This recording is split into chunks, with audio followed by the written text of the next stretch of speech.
پاکستان میں macro economic stability sustain ہو سکتی ہے یا نہیں، اسکول فنکشن کرتے ہیں یا نہیں، ہیلتھ فیسلٹیز میں دوائیاں اویلیبل ہوتی ہیں یا نہیں، اور ہر سال لیبر فورس میں انٹر ہونے والے 3.5 ملین پاکستانیز کو پروڈکٹیو کام مل سکتا ہے یا نہیں۔ یہ سب اس بات سے لنکڈ ہے کہ پاکستان میں پیسہ اور ذمہ داریاں فیڈرل، پروونشل اور لوکل گورنمنٹس کے درمیان کیسے ڈیوائیڈ ہوتا ہے۔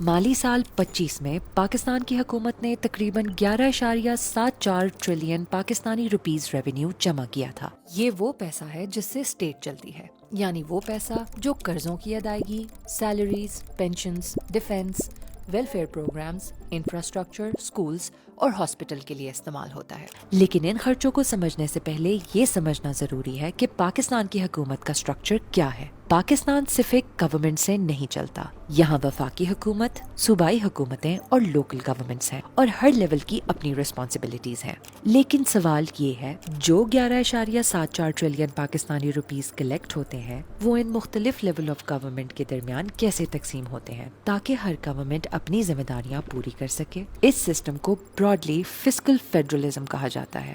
فسکل فیڈرلزم 3 بنیادی سوالوں سے ڈیل کرتا ہے۔ پہلا، پیسے کلیکٹ کون کرتا ہے؟ دوسرا، پیسہ ملتا کس کو ہے؟ اور تیسرا، پیسہ خرچ کہاں ہوتا ہے؟ پاکستان میں اس سسٹم کا سب سے important mechanism national finance commission یعنی NFC ہے۔ NFC ڈیسائیڈ کرتا ہے کہ فیڈرلی کلیکٹڈ ریونیوز کیسے شیئر ہوں گے، پہلے فیڈرل گورنمنٹ اور پروونسز کے درمیان اور پھر پروونسز کے آپس میں۔ سب سے پہلا NFC ایوارڈ 1974 میں اسٹیبلش ہوا تھا، اور کانسٹیٹیوشن کے مطابق ہر 5 سال بعد نیا ایوارڈ ایشو ہونا چاہیے، اور اگر نیا ایوارڈ اگری نہ ہو تو پرانا ایوارڈ کنٹینیو رہتا ہے۔ پاکستان کے فسکل سسٹم میں ایک میجر شفٹ 2010 میں آیا تھا۔ 18 کانسٹیٹیوشنل امینڈمنٹ کے ذریعے بہت سی ریسپانسبلٹیز جیسے education, health, agriculture, rural development, social welfare اور باقی service delivery functions federal government سے پروونسز کو ٹرانسفر ہو گئیں۔ لیکن defence, foreign affairs, monetary policy اور میجر انفراسٹرکچر اور انٹر پروونشل کوآرڈینیشن جیسے national level functions federal government کے پاس ہی رہے۔ اسی ٹائم پیریڈ میں 7th NFC ایوارڈ نے پہلے فیڈریشن اور پروونسز کے درمیان ریونیو سپلٹ بدلا۔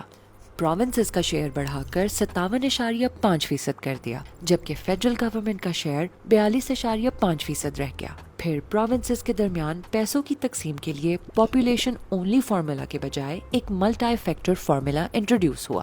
82% پاپولیشن، 10.3% پاورٹی اور بیکورڈنیس، 5% ریونیو کلیکشن اور جنریشن، اور 2.7% انورس پاپولیشن ڈینسٹی۔ یہ میننگ فل پروگریس تھی۔ 18th امینڈمنٹ نے پروونسز کی رسپانسبلٹیز وائڈن کی، اور 7th NFC نے ان رسپانسبلٹیز کو سپورٹ کرنے کے لیے پروونسز کے ریسورسز بڑھائے۔ اس سے پروونشل آٹونومی اسٹرینتھن ہوئی اور چھوٹے پروونسز کی پرانی گریوینسز کو کچھ حد تک ایڈریس کیا گیا۔ 7th NFC نے KPK وار آن ٹیرر میں فرنٹ لائن پروونس ہونے کے رول کو بھی ریکگنائز کیا اور نیٹ پروسیڈز کا 1% KP کے لیے ایئر مارک کیا۔ اس کے علاوہ بلوچستان کو ڈویزیبل پول ٹرانسفرز کے اندر 83 بلین پاکستانی روپیز کی منیمم گارنٹی بھی دی گئی۔